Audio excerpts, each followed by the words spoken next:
Resolvi tomar um café e sentar aqui para conversar um pouco com vocês e trazer um tema que tem sido, acho que pelo meu olhar dá para saber, né, que essa semana foi de muito choro. E eu gosto de trazer coisas que eu tenho vivido, né? E esse choro, ele é positivo, porque ele não é um choro só de ser exposto no meu coração em muitas áreas que eu precisava tratar, mas também sobre revelar aquilo que eu realmente tenho de autoimagem sobre o que é confiança em Deus e o que é dívida. Eu, por muitos anos, vivi muitas, não só a questão de falência, mas a questão de perdas de dinheiro, de muitas dívidas, de pegar muitos empréstimos. E isso era reflexo de muita coisa do meu emocional. E depois sair desse lugar de dívida emocional é um lugar muito difícil, porque o reflexo financeiro é só ali a ponta do iceberg e encontrar realmente quais são essas partes que realmente estavam trazendo esse desnível, esse desequilíbrio na minha área financeira, e vivendo o processo de cura, porque viver o processo de cura, no meu caso, que tinha vivido muitas coisas de impacto muito grande emocional, que eram traumas muito grandes, traumas de abuso sexual, abuso psicológico, de abandono, de modo de sobrevivência, onde o meu cérebro ele tinha muito vício, né? E quando eu falo vício é no sentido de eu vivi tanto no modo sobrevivência por muitos anos que ele não sabia viver de outra maneira. Então eu tive que trabalhar, né, toda essa parte do meu cérebro, toda essa parte de me entender, que é essa parte da psicanálise, e toda essa parte de entender também a parte sistêmica, como que essa parte familiar estava atingindo a minha vida. E dentro disso, a dívida emocional é algo que estava mexendo muito. Eu tenho trabalhado bem incessantemente nesses últimos anos, estudando sobre dinheiro, entendendo sobre dinheiro, aprendendo sobre dinheiro. E o dinheiro, ele não é apenas ali algo físico que você toca, uma riqueza. O dinheiro, ele é um relacionamento, ele é uma pessoa, é uma dinâmica ali, ele é energia de vida. E aí dentro desse contexto de dinâmica com o dinheiro, eu fui descobrindo muitas coisas que faziam o dinheiro não ficar na minha vida. Que era a raiva, a humilhação, a sensação de injustiça. E quando a gente tem injustiça na nossa vida, gente, é algo que a gente não consegue ter dinheiro. É uma área que o dinheiro ele se afasta. Ele não vive num ambiente assim. Nós somos vibração. Nós temos o corpo aqui, mas existem células, átomos e essas vibrações, se eu tô na culpa, medo, vergonha, na tristeza, eu não vou conseguir ter dinheiro na minha vida, porque ele não fica nesse lugar. E foi muito revelador e ao mesmo tempo muito confrontante pra mim de sair e ouvir mesmo assim de Deus: você não é mais uma criança, eu já curei você, agora você é uma adulta e você tem que agir como uma adulta, se movimentar como uma adulta. Mas eu quero falar sobre algo que eu vivi e que foi muito dramático na minha infância e que boa parte das pessoas às vezes nem imagina desse contexto. Quem me vê hoje, né, vê que eu tô plena, não tô tóxica, não imagina, nossa, eu trabalho essa parte terapêutica, né, de mentoria, já sabe, né, já me conhece, eu falo muito sobre isso, mas quem não conhece toda a história, né, não sabe desse contexto, não consegue imaginar o que eu vivi nesse modo de sobrevivência. Aliás, hoje eu falo que a terapia me escolheu exatamente por isso, porque eu passei por todos esses processos.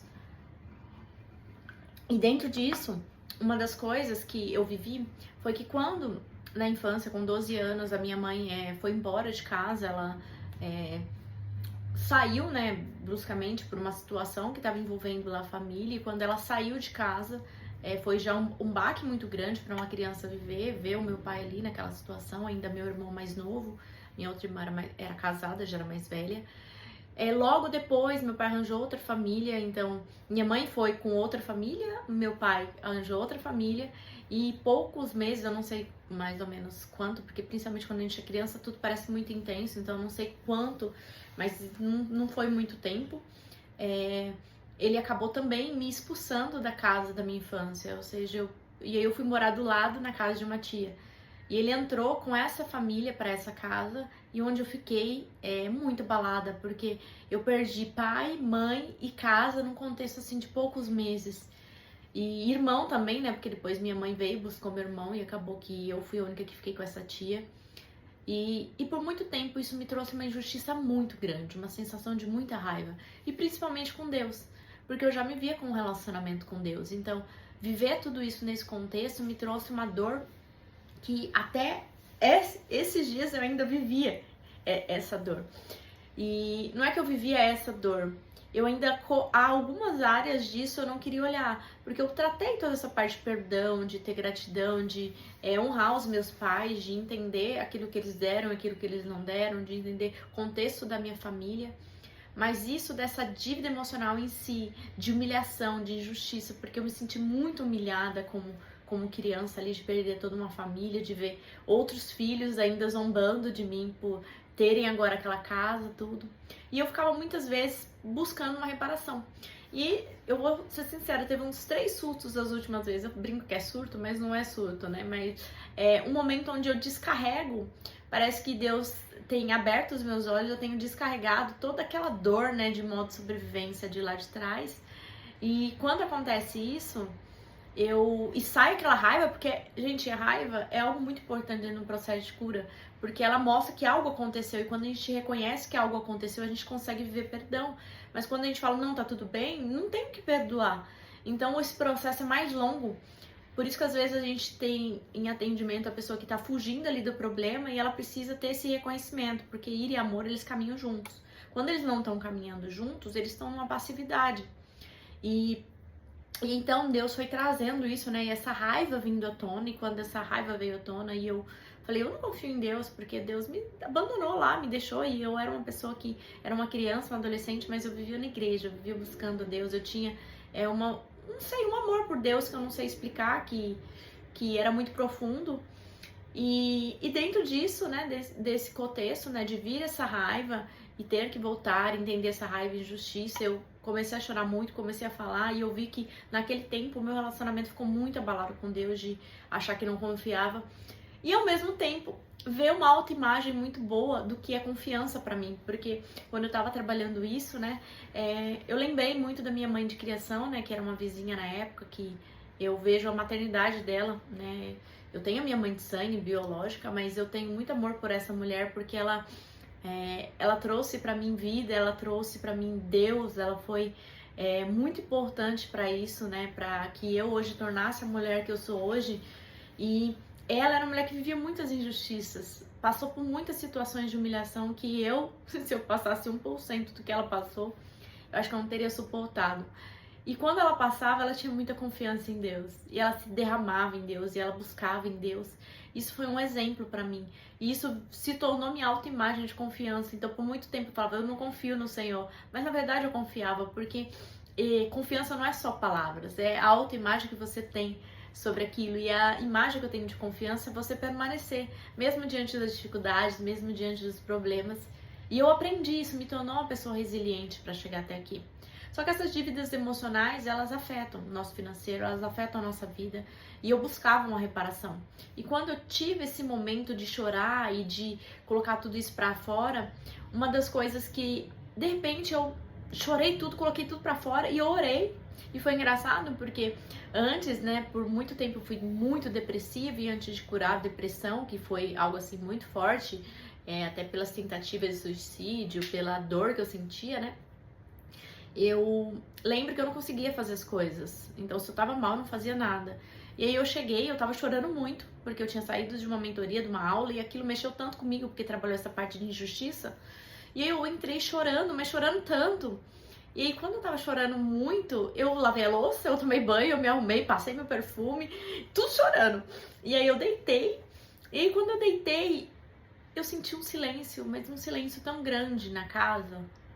E aí aquele silêncio foi a primeira vez que eu percebi uma coisa, que eu tinha paz.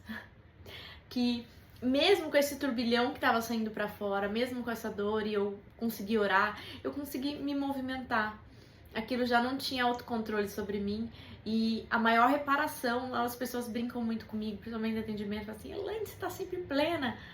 E não é um estar pleno de não ter problemas, não ter tempestades, não ter dificuldades, não estar lutando, né, não estar fazendo as coisas diárias, né, que às vezes até exigem muita energia da gente e precisa de muito combustível, principalmente eu que tenho 2 filhos, faculdade, o trabalho, essa parte de querer agora fazer vídeos, querer fazer eventos, e muitas vezes esse pouco tempo disponível, mas eu tenho visto a graça de Deus, desde que eu tô conseguindo, eu percebo que dentro disso, que essa plenitude, ela foi uma reparação mesmo por todo esse tempo que eu vivi de muita raiva, de injustiça, de dor, de abandono. E esse transformar, esse sempre trabalhar, né? Porque eu nunca desisti de trabalhar, de ser mais eu, de crescer, de desenvolver, desapontar, de estar desconfortável. Nunca o desconforto foi algo que me parou. Pelo contrário, eu estava desconfortável, eu falava, mas eu vou seguir, eu vou continuar. E eu, por muito tempo, eu buscava que talvez um casamento, talvez o dinheiro, talvez o meu trabalho, talvez algo que eu fizesse fosse a reparação para essa dor que eu vivi, para essa falta de paternidade e maternidade lá na infância, para essas humilhações que foram muito humilhantes, que foram muito dolorosas ao longo da minha vida. Mas hoje eu sei que a reparação nem sempre vai vir da forma como a gente deseja, mas ela é muito melhor. Porque essa paz, esse ambiente interno que eu tenho, que eu posso estar em qualquer lugar, passando por qualquer dificuldade, mas eu tenho esse governo dentro de mim, e é uma mansidão, é como se fosse um movimento interno inabalável, eu não sei explicar.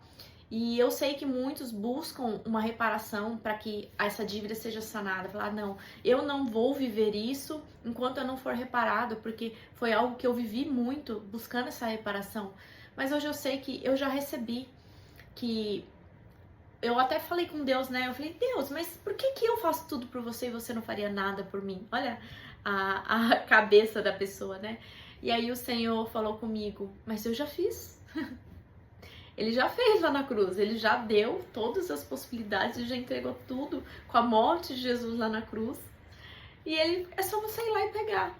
Mas enquanto eu estava, né, com essa visão infantil, essa visão de criança, de que eu precisava ganhar, eu precisava receber, eu não conseguia ver que já está tudo disponível para mim. E foi um confronto, porque é gostoso ser criança, é gostoso receber. E por não ter tido essa infância de poder receber, eu achava assim, eu vou crescer e Deus vai um dia me dar e um dia eu vou receber. Mas não, a gente pode, quando a gente pega, né, e pula essas etapas, a gente volta, porque não tem como a semente se tornar árvore sem passar pelos processos. Então, eu tive que voltar nesses processos. Mas esses processos não vão me reparar, esses processos são para que eu possa crescer. E dentro do meu crescimento, eu vou lá buscar essas coisas. E hoje eu tô vivendo esse tempo de ir buscar aquilo que eu preciso, aquilo que eu necessito, aquilo que é meu desejo, aquilo que é minha missão, aquilo que é meu propósito. Saindo desse lugar de dívida e aprendendo a confiar em Deus. E confiança em Deus é isso, nem sempre receber aquilo que a gente acredita que é o melhor, porque às vezes a nossa visão, o nosso emocional ainda é muito infantil por conta dessa falta de educação emocional. Mas quando a gente vai crescendo emocionalmente, a gente vai vendo que o maior dos presentes que a gente pode ter na vida é essa maturidade de poder se alegrar em todo o tempo. Eu posso me alegrar diante de qualquer coisa. Eu posso mudar meu estado diante de qualquer coisa. Às vezes eu acordo mais triste, eu vou lá, eu coloco uma música, eu mudo meu estado, eu vou pra frente. Eu hoje acordei, como eu falei, foi uma semana que eu chorei, que eu tive várias coisas, mas ainda assim o que eu fiz? Vim fazer vídeo pra vocês. Vim tomar meu café, que eu está até esfriando aqui. E tem sido isso. Eu não fiz pelo Instagram um vídeo, porque eu acho que toda vez que faz pelo Instagram, acaba que eu não consigo, muitos vídeos, então acaba que não é tão legal. Então tenho feito mais aqui pelo YouTube, mas tenho deixado aqui pra vocês. E sobre dívida emocional, eu vou fazer depois aula também. Eu acho muito importante a gente saber o que é dinheiro, qual a raiz disso, como ter dinheiro, fazer exercícios para isso, porque é uma dor que foi minha e que é de muitas pessoas. Aliás, quase todo mundo que eu fala dessa dor do dinheiro, e eu nem me aprofundei nisso, agora eu aprofundei mesmo nessa questão de reparação, de dívida emocional, de como tem sido confiar. E abrindo aqui também, né, essa parte da minha vida, né, que eu tenho vivido, e é por viver que eu não quero que outras pessoas vivam, e eu tenho levado tudo não como perda, mas como aprendizado, que essas dores, essas coisas que têm sido reveladas, sabe, revelando meu coração mesmo, eu às vezes pensava, caramba, eu tive inveja de pessoas, ciúmes, porque eu olhava e eu via o dinheiro ali como uma solução para a dor daquelas pessoas, porque assim que é a minha dinâmica do dinheiro foi com os meus pais. Então eu tô aprendendo muita coisa e tô compartilhando muita coisa. E espero que isso edifique a vida de vocês, e quero deixar uma oração também para vocês, porque é uma oração que tem sido para minha vida, que em nome de Jesus, Senhor, Ele mostre para vocês, revele a dinâmica que vocês têm vivido entre essas dívidas emocionais, e que em nome de Jesus vocês possam não só entender essa dinâmica, mas sair dessas dinâmicas e terem um olhar diferente sobre a vida, sobre o dinheiro, sobre confiança e sobre Deus. E que seja um tempo muito precioso para a vida de vocês, de cura. A cura, gente, é algo maravilhoso, porque quando a gente vive ela, e cura não é uma coisa mágica, é uma coisa que a gente vive diariamente. E essa cura, ela transforma, ela é como um rio de águas vivas. Então, quando você vai passando por essas curas, por essas restaurações, por onde você passa, você traz impacto. E eu tenho visto isso. Quando eu trabalho essa parte de vida emocional, eu vejo muitas pessoas à minha volta vivendo também essa transformação. Quando eu trabalhei essa parte de abuso, eu vi as pessoas à minha volta vivendo isso também. Então, é isso que eu desejo para vocês, que vocês possam viver esse tempo de